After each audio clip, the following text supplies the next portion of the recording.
to bring you the vote as soon as it happens. And joining us now from Capitol Hill is Ohio Republican Congressman Jim Renacci. Congressman, thanks so much for joining us. My understanding is that you are planning on voting for this legislation. The Congressional Budget Office estimated that in the last bill, 24 million Americans would no longer have health insurance. Some of them would opt out willingly, others not.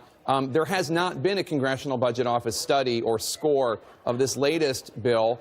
Why not wait until there is a score before there is an analysis and you have a better idea of what this bill might actually accomplish? Well, look, this bill has been debated already 2 years ago in reconciliation. Now it's been changed by a number of amendments. The amendments are the only things we're talking about. The amendments actually make it a little better. They actually, in my mind, help those that are going to need the safety net, which I think is important. So, again, I think what we need to do is this is process. As I've said so many times, I'm a businessman. A businessman wants to see things move forward. We need to move this forward. We need to get it over the Senate. We're going to have plenty of times. This is not the final bill.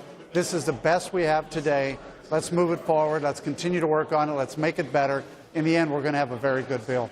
But as a businessman, don't you wait until you have a full analysis of what something will do? You say that this bill has been debated before, but this amendment, the MacArthur amendment, is new, and the Upton amendment to that amendment is new. These are new provisions. We don't know exactly what the analysis will be as to what the effect will be on potentially millions of Americans. I don't understand.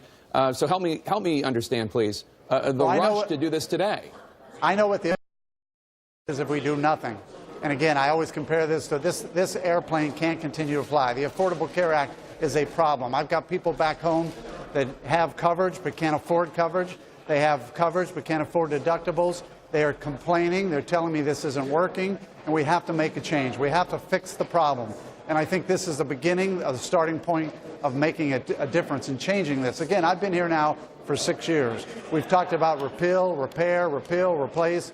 We're at a stage where we need to do something. We can keep waiting, but the American people can't keep waiting. We need to move this forward. So one of the provisions that I understand, and correct me if I'm wrong, but one of the provisions I understand you like is the one that allows states to opt out of different Obamacare provisions, such as, for example, what's called EHBs, or essential health benefits. That is a standard imposed by Obamacare that all insurance companies have to provide 10 different things, including maternity care, drug treatment care, et cetera. You like that, right? You want Ohio to be able to decide whether or not it wants to opt in or opt out of EHBs, essential health benefits.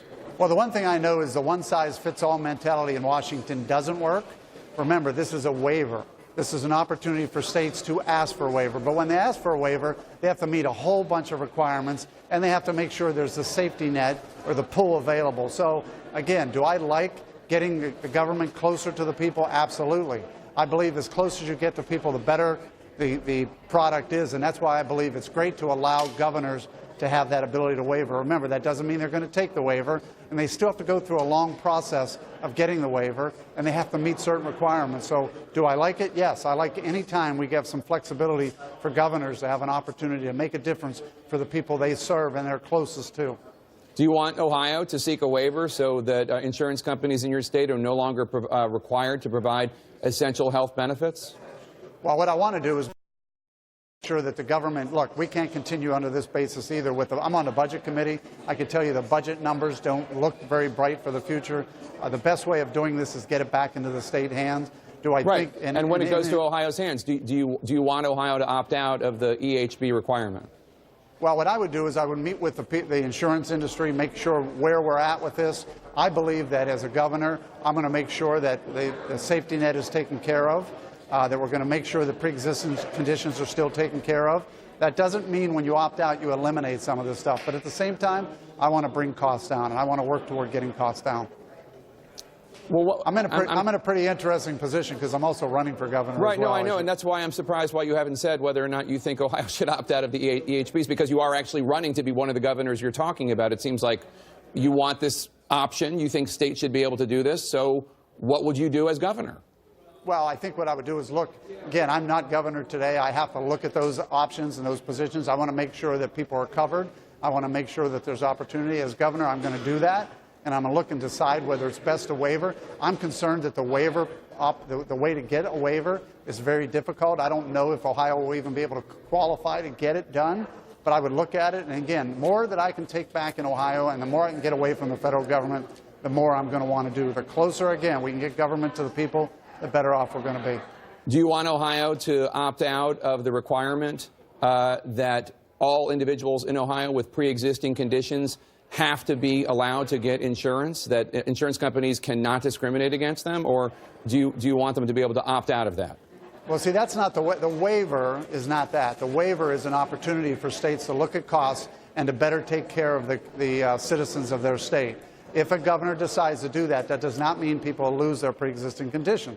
What that means is the governor has to make sure people continue to have continuous coverage, and at the same time design a program that makes sure that the people are taken care of and protected. Again, we can continue to run down this path we're doing today.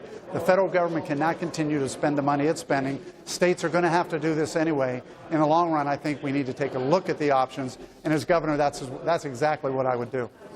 So you think that the option should be there, but you're not willing to say one way or another, even though you're running for governor, that you want to pursue any of those options?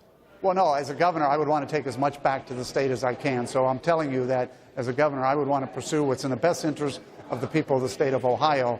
And you're asking me a question today is, well, would you do that right now? Well, again, what I think I would do is I would try and get as much as I can back to the state.